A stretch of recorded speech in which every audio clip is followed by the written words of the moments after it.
G'day fellas and welcome to a casted game. This is game number 3 between Casper and Leenock, but hold your horses, don't worry, you didn't miss the first two.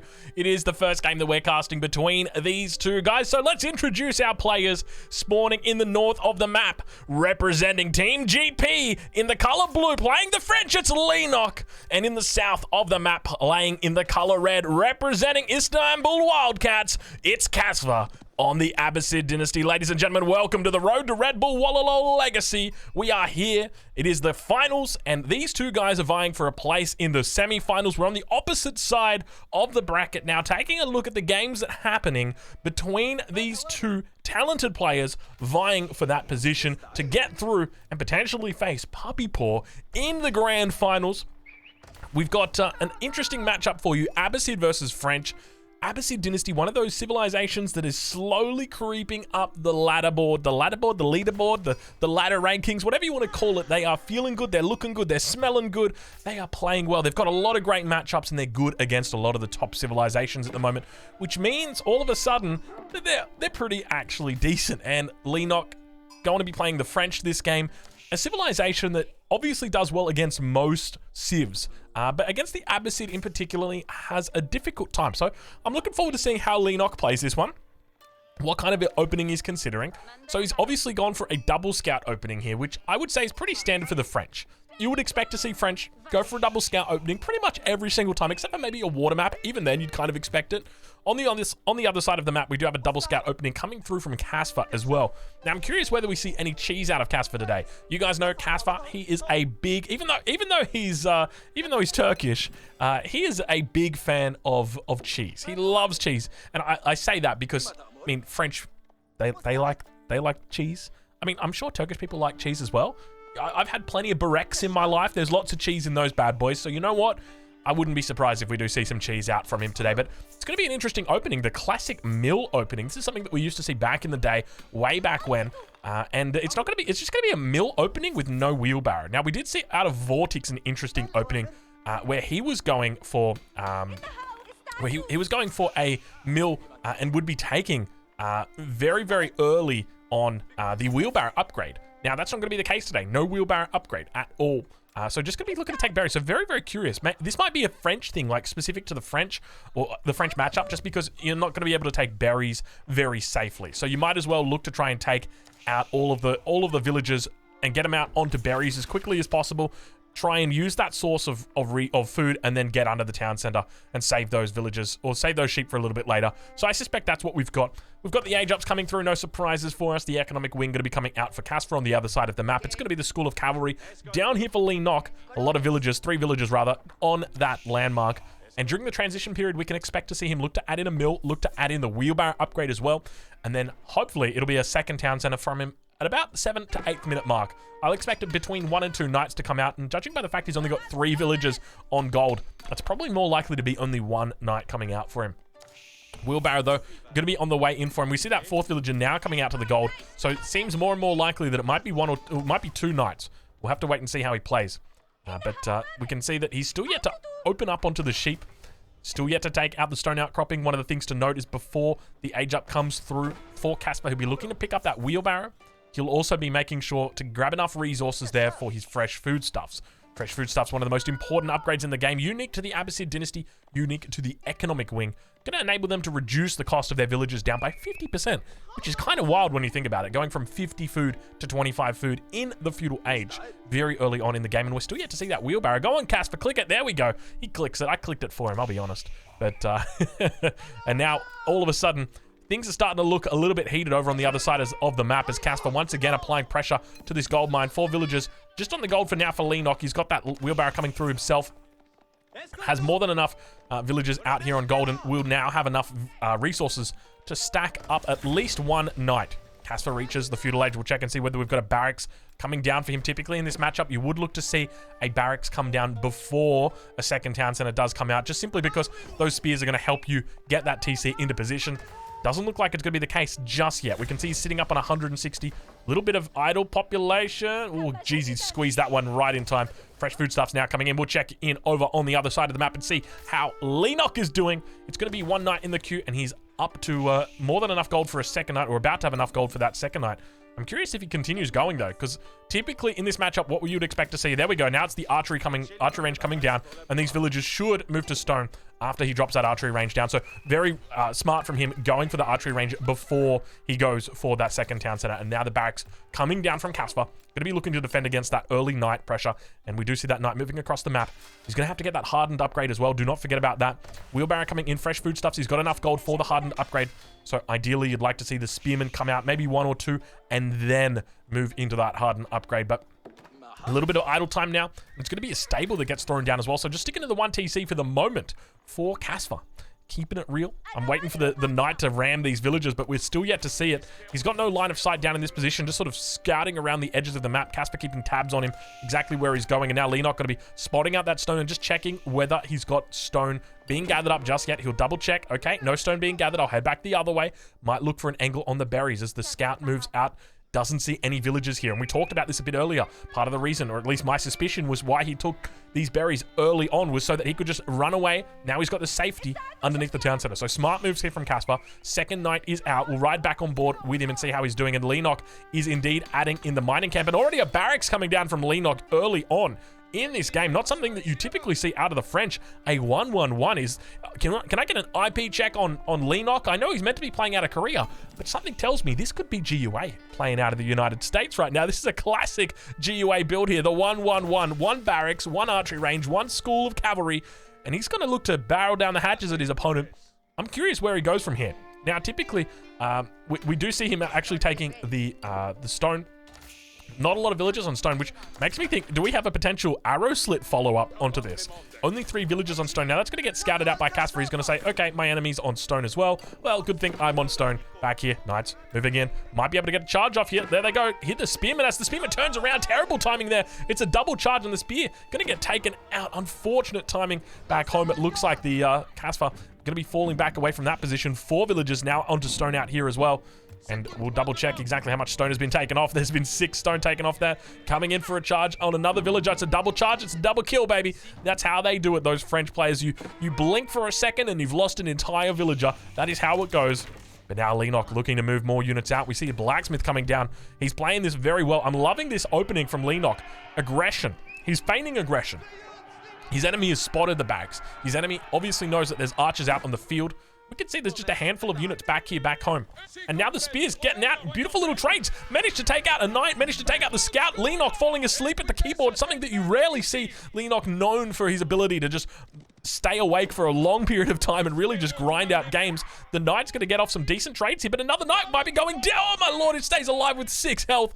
Impressive stuff coming out from Leenock, managing to do the calculation. He did the math right there. Now, I would avoid fighting that hardened spearman, but I tell you what, he lost a scout, he lost a knight. It's not the prettiest, it's not the cleanest, but hey, look, he'll take it.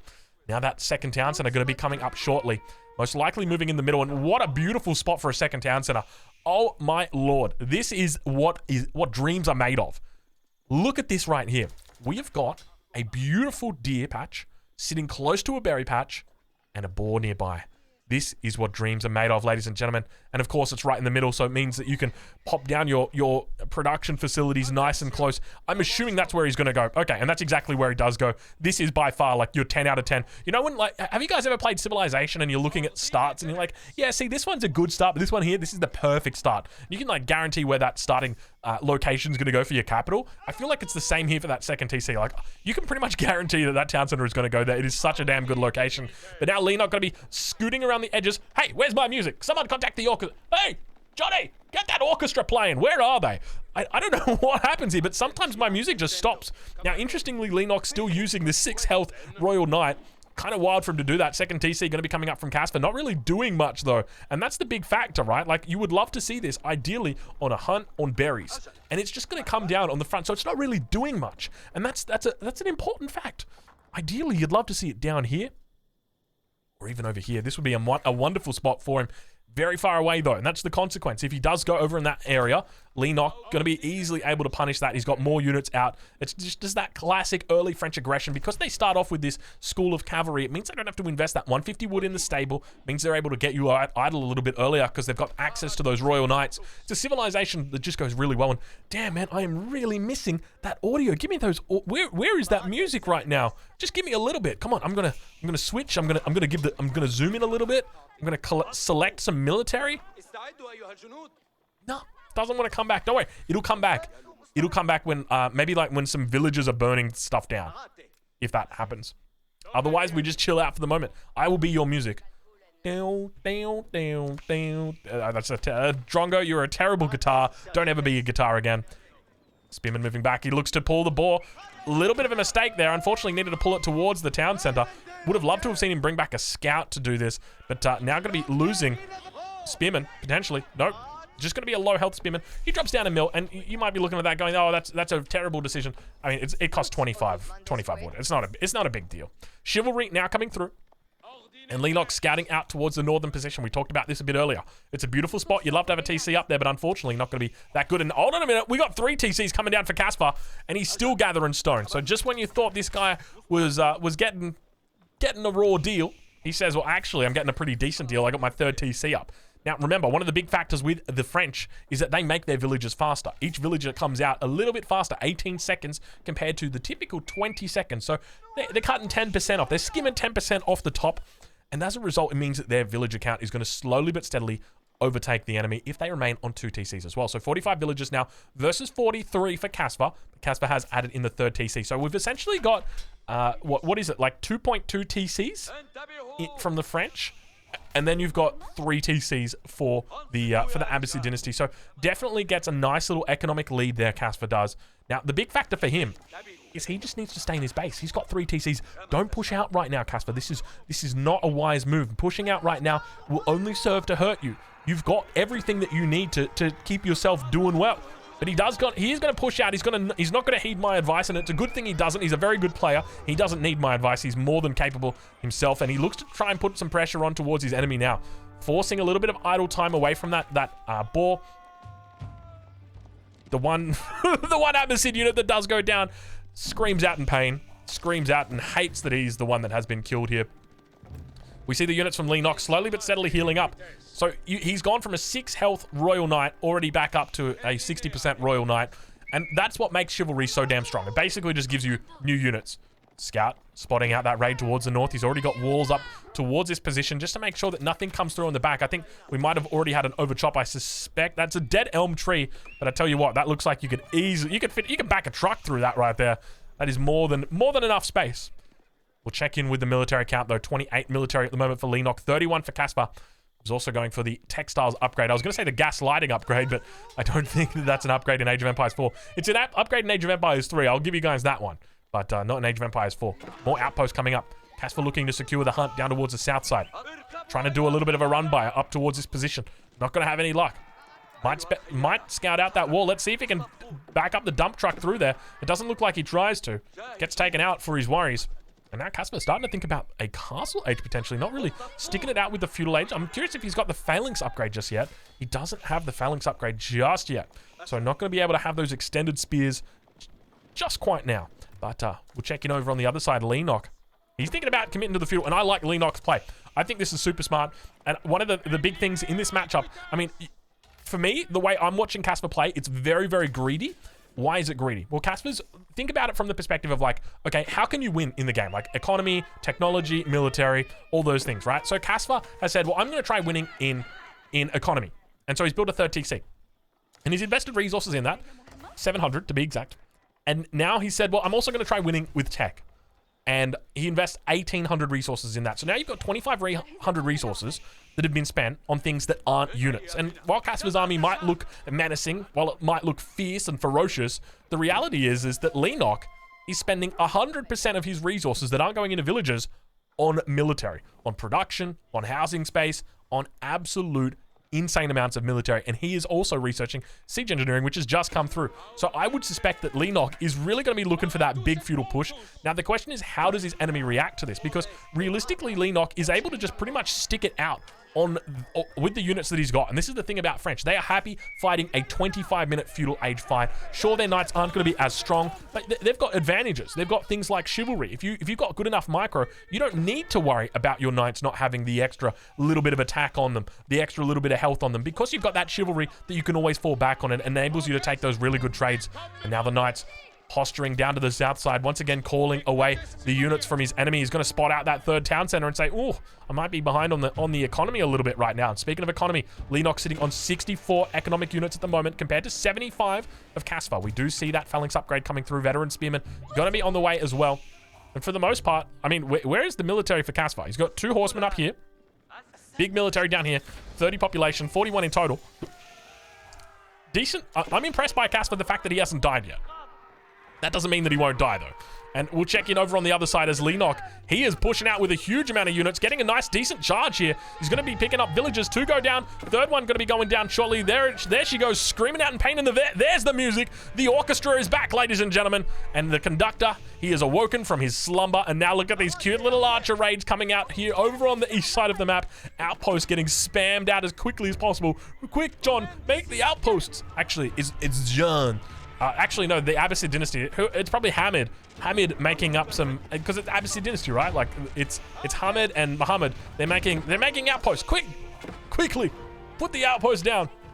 But now Caspar coming in, and this is what I was scared of. It's this timing push that we often talk about. Leenock looking very scary. There's plenty of spears here to defend, but you got to remember that these knights are so damn strong. You can't go 1 for 1 on these bad boys. You need way more spears, and the archer's going to be able to pick them off. Veteran Spearman coming through, but there's plenty of archers here still going to be able to one-shot these bad boys as long as he doesn't directly engage into the spearman. He's going to be a-okay. Beautiful micro right now. Leenock looking incredible on this third town center down to the south side. Over towards the west, we see the battering rams continuing to clean up with a handful of archers, just giving them a little bit of a guard. Actually, it's Spearman. I take it back. Spearman now just chasing those villagers away, and the music in particular is getting me excited. It's getting me pumped. I can hear those. What are the things that the conductors use? You know, the little sticks. Like I can just see them in my head, just moving around, just ching ching ching ching ching ching. Like we're getting really pumped up now. Leenock aging up. It's going to be a Royal Institute. I can smell it. I feel it in my bones. Leenock, where is it? Put it down. There she is, baby. The Royal Institute coming down. It's rare that you even see a guild hall these days. The consequence of the developers being a little bit behind, lagging behind on their updates, is that some things fall out of the meta, some things come into the meta, and then you buff the things that weren't in the meta, that came into the meta, and now you got a problem, and it's the Royal Institute, because these bad boys do not mess around. Now, fortunately, it still takes 90 seconds to do the tech that's in here, the Royal Institute check, the Royal Bloodline tech. But it's still a very, very strong tech, and it's going to be a while before Caspar even reaches the Imperial Age to defend against it. But we do have mangonels coming out now for him. But my fear is that just a mass of knights should be more than enough to clean this up. Nice little shots coming out from the mangoes. It's going to be dodged by Caspar, or rather by Leenock. Oh my lord. That music is ferocious, isn't it? And now the battering rams just going to be turning their attention towards some of the infrastructure that is down here. Villager count at the moment for Caspar, 75 versus 84 for Leenock. Geez, losing those villagers really hurt out. We saw him lose villagers up here, villagers over towards the west, and a couple of villagers over towards the east side as well.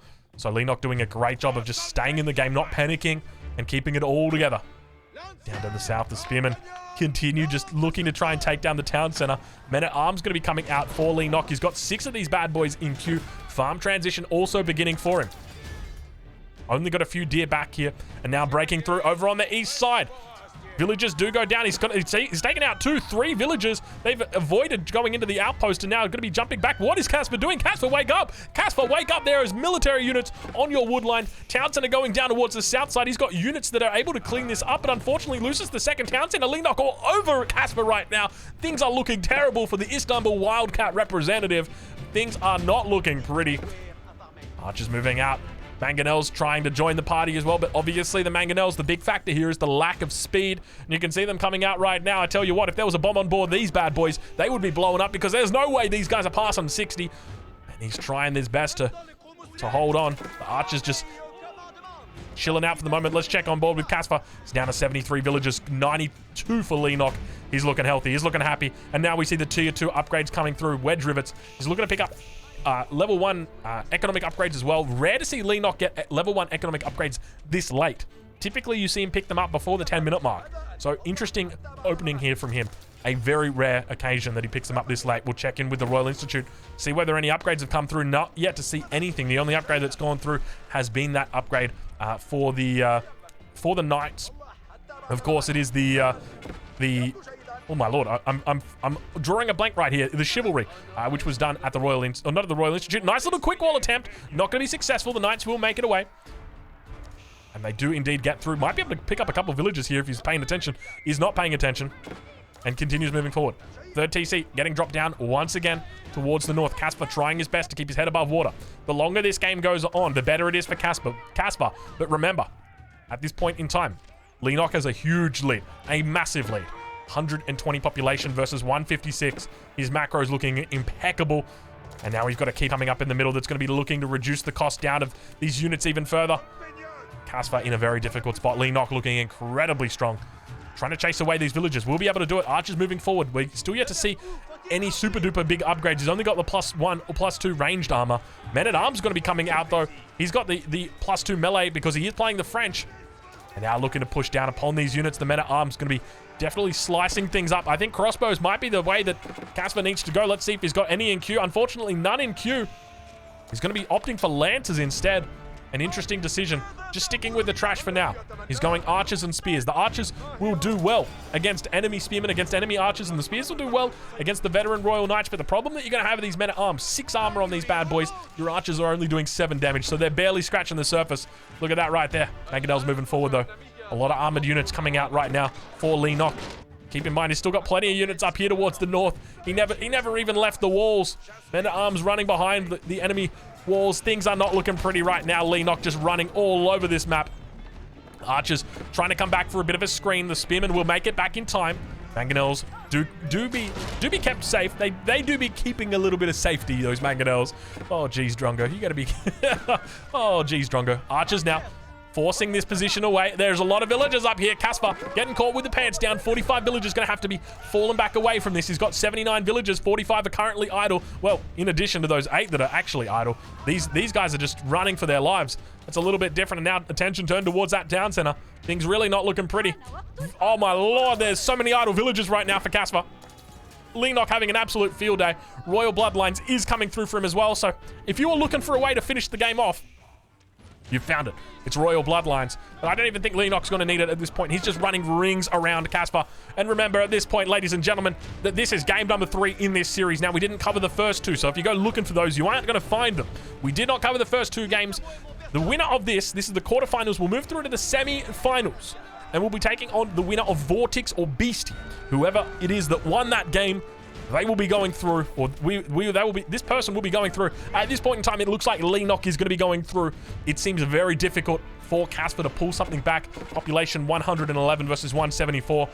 Got plenty of economic units here to back it up. The economy is just going absolutely ham, and I wouldn't be surprised if we see a forward keep drop potentially coming down. Leenock just looking even stronger as more units move in. Well, that's a big Mangonel hit down there. What was it that went down there? I think it was just archers and more mango shots coming in. So, hey, if there's a way back into the game, it's going to be through the mangoes, but all the villagers still idle. We hear relics being picked up behind the scenes. Spearmen doing a decent job of defending the villagers, but unfortunately, they're going to need more than that. And now villagers turn their attention towards the men-at-arms. Unfortunately, there's a lot of men-at-arms, a lot of armor on these men-at-arms. Look at them. Try their best to hold on. Mangonel's getting some decent shots in, but unfortunately, the men-at-arms are just way too strong. Leenock, an absolute jock right now, a Giga Chat, if you will, taking down an Abbasid player, one of the best civilizations at the moment with the French. Now, obviously, French, they're no slouch when it comes to their strength either. But Leenock looking very good in this game, and undoubtedly, as he heads to the semi-finals, we'll be very happy with his performance here today, and we'll be looking to try and take out that next opponent and make his way to the grand final, where he will face the mighty Puppy Paw. But now that Mangonel does fall, Leenock just running rings around his opponent. And now that forward keep comes down. A good game gets called. There is no way Casper can make it back from this position. Ladies and gentlemen, the game is over. The series is over. Casper is going to be knocked out. Leenock moves forward. Make sure you check out EGC TV this weekend, 15 GMT, Saturday and Sunday. The road to Red Bull continues.